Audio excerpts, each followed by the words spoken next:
What's up, guys? This is not the best angle, but it's the best one that's not like this. You know what I mean? So, a while ago, I actually made a video because I decided that day that I was going to quit one of my jobs. And honestly, I think in this kind of like economy, and I don't like having those discussions, in this economy, you really can't afford to do that. But at the same time, I felt like I was being suffocated by all my responsibilities. I think sometimes when you are used to being able to handle stuff, I feel like I can handle a lot of work provided that I have a system on how to get things done. And now, when you add studying to everything, everything just fell apart. So I needed to rise to a new level of self, and there was simply no time for me to do that ascension. Do you get what I mean? So I literally spoke to a mentor of mine, well, I consider her a mentor, and we decided that I need to quit this um, low paying job. What was sad about it is that I actually enjoy that low paying job, and that's why I've been keeping that low paying job. Um, so when I went to go resign, my boss basically tried to negotiate me out of it because um, I guess because I'm a great asset to them. I hate saying that, but that's a fact. And they would rather cut down my hours than lose me completely. So that hasn't been finalized yet because I don't know how much my salary is gonna be. It's gonna be on the reduced hours, and I feel like it was already not much to begin with.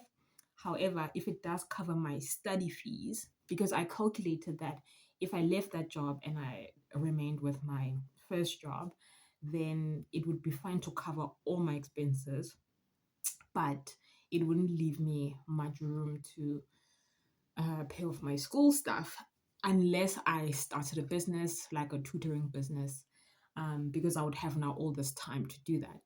So, so basically, that didn't go well because, yeah, I actually feel like maybe I should just keep the reduced hours. In that way, I don't have to go out and look for new clients, and I can just keep things the way they are, except obviously having reduced hours at this one job.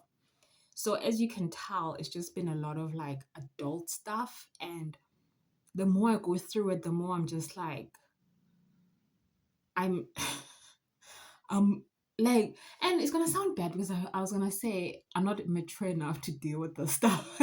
But basically I just don't want to make life altering decisions because I don't know. I just feel like I prefer my life in a fluid state, and I would have never said that a couple of years ago. And it's just so scary to me that I have to make all these decisions. But at the same time, I also have to keep in mind that I can change my mind about anything at any time, and no one can hold me hostage to a job or at a job. Do you get what I'm saying? And I think that's something I need to be careful about because I have been in the situation before where I thought, oh, I'm stuck here, blah, blah, blah, blah. I don't want to be a victim anymore. So I need to make decisions based on what feels good to me and what is reasonable at the time. Now, the sad part is that all along I've been talking about passive income this, passive income that. And trust me, it's not for a lack of trying. Like, I feel like I've tried everything there is under the sun that I can do that doesn't require a large sacrifice in terms of startup costs, and nothing so far has like popped to such an extent that I can live off of my passive income. And honestly, that makes me sad sometimes. But um it's not like I've given up. I'm still pursuing those things. It's just that I have to come at them from a different angle because working harder at this point is just not gonna bring me anywhere. Do you get what I'm saying?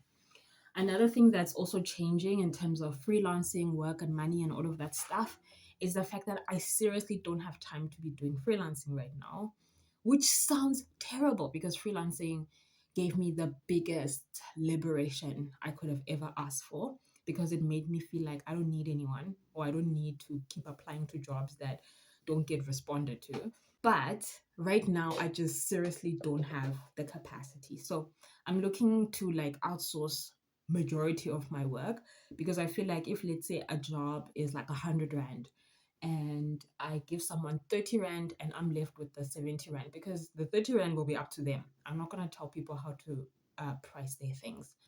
So if someone charges me 30 Rand, I can still keep the 70 Rand. If someone charges me 50 Rand, I can keep the other 50 Rand. All I have to do is review the work so that my reputation still remains intact, but I wouldn't do the heavy lifting of the work.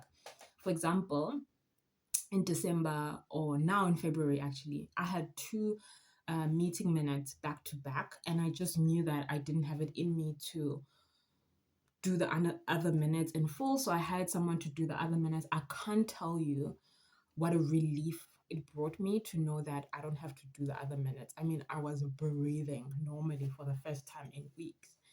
So I don't know. It's just those tiny adjustments that I have to make in order to make my life work.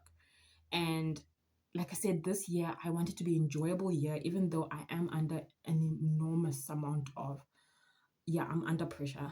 But I have to make the year work for me because the things that are happening, like studies, is not supposed to be a burden to you. It's supposed to be something liberating again, something that's fun and all of that stuff. And I am learning a ton and I'm nervous about a ton of stuff as well. For example, in 2 weeks, I have to go do my practicals at a school. And I'm super nervous about that because I have to teach accounting, which is my school subject that I had up to third year. And I haven't touched accounting in years, like from that aspect. So I'm quite nervous, but the other day I actually got like like Google does this thing in terms of like a year ago, Facebook does it also, but I'm not on Facebook right now. A year ago, this is where you were and stuff. And I got some stuff from last year and it just made me realize how fast, how fleeting life is. Like you can't take things like so personally because this will pass. Like it was 1 o'clock now it's 2 o'clock. It'll pass. And my last video was 2 weeks ago, and I promised myself that I'm gonna release at least 2 videos a week. That plan flew out of the window at the first sight of something else that's external, which is not how I wanna be. I wanna have like laid plans like so well that things kind of run automatically, but I'm just not getting to that at the moment. But it won't always be like that. Do you get what I mean? So, yeah. Basically, this whole video is now a ramble, but what I actually wanted to discuss was how to manage like freelancing when you have like a lot on your plate, because that's what I'm facing right now. One of those things is outsourcing. That I can't tell you how powerful that is. Obviously, you have to price it in such a way that you still make something out of it, but it just really takes off the pressure off of you. And honestly, you also have to charge something, like price something well enough for it to be possible for you to outsource it to somebody. Number two tip that I would give is do not close shop, because I considered that. And I feel like had I done that, it was going to block my process, because even though I handed over those minutes to somebody else, my profile still looks active. I'm still getting reviews and all of that stuff, and that can only be good down the line when you want clients to reach out to you. And then the number three thing is definitely to plan well.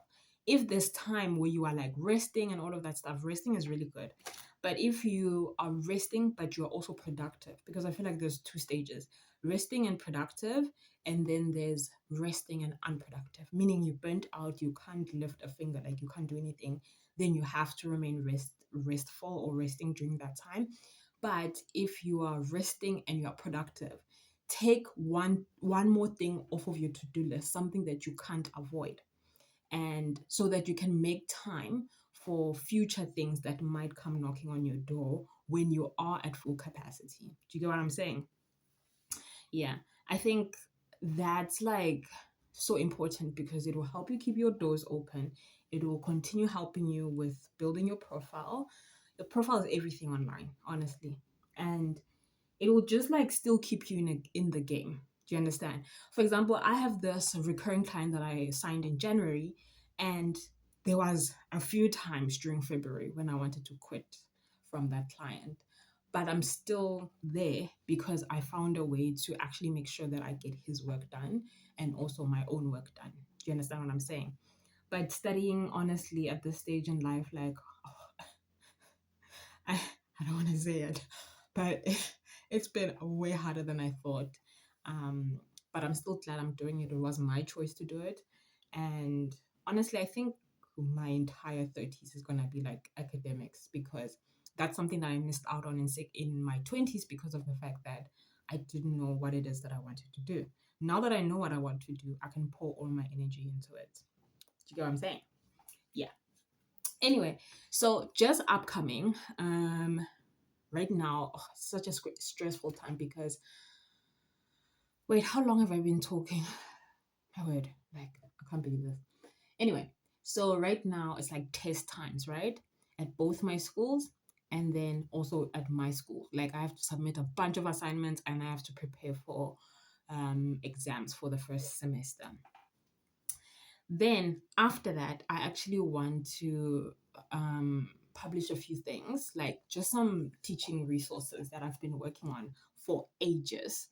And that will also be part of my passive income experiment. Honestly, I wish that I was doing like a master's in digital income or digital products or digital money or passive income, blah, blah, blah. Because I think that would motivate me more, because obviously you need the data from this type of thing in order for you to, I don't know, write about it or whatever. Um, yeah, because now it feels like so separate from what I'm doing, but it actually is the very thing that helps me keep my life intact. Regarding e-commerce, I don't know what to tell you there, because I feel like it's going well, but it's also not going well, because from starting from March, my first week, I think I made 2K. My second week, I made 500 something. My third week, I made 700 and something. And this week, I'm also on track to make 700 and something. So that's like 4K if you think about it. And it's like, what? There was a time when I couldn't go over 500. So let's say it would be like 400, 400, 400, 400. So that would be 1,600 for the entire month. And now I'm actually reaching about 4K. But in this month, it's also when I had the least amount of sales. So I don't know what's happening in terms of like the South African economy, but I'm waiting it out to see if it's just a phase or if something for real is going on, because it's kind of surprising. It's taking me back to my first 3 months where I was barely making anything. You know what I'm saying? But because I don't know what's causing it, I don't want to make any rash decisions. So I'll have to kind of continue for the next couple of months and see. At first, I wanted to do like a 3-month experiment that turned into 6 months. Now I'm on track for 9 months.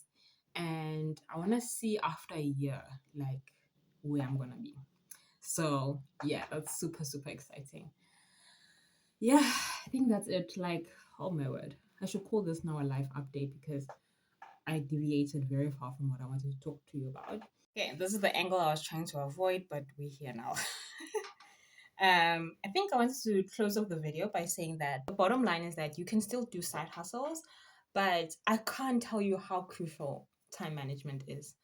Time management, self management, project management. I mean, like, I'm doing that on a level I never thought I would be operating on. And this is not even the highest level possible. Um, I do think it's teaching me a lot of leadership skills, but leadership over myself, over my time, not exactly over a team. But that's why I'm outsourcing now, because I feel like, in a way, that's teaching me leadership skills as well. Um, so I don't know. I think if you do have a full time job, try freelancing, try running an online business. I mean, you never know what's going to happen. If you operate on the assumption that it's not going to work, guess what? It's not going to work. But I think I just want to be the best version of myself. And I think that's why I get burnt out so many times, because, which is not great, because of the fact that I want to be the best I can be in all my roles. But I think when I reach these levels of stress and tension and all of that stuff, the best thing for me to do is to eliminate a few roles. So, yeah, I am just so excited to see what the next couple of months are going to bring. But the one hurdle that I definitely want to get over as soon as possible is definitely my practicals. They are starting in the second week of April up until the last week of April. Oh, um, I'm actually looking forward to it. I just feel like it's putting like a, what do you call it? Throwing a something in the plans or whatnot. Yeah, it's just I would prefer my life to stay exactly the same up until I'm done studying. So yeah, that's what you can expect in the next couple of months. But I'm still gonna continue giving you like freelance tips and all of that stuff throughout the year, and be doing freelancing myself to prove to you that it can actually work even though you have a lot going on. So yeah, that's the end of this video, and I'll see you guys next time. Bye.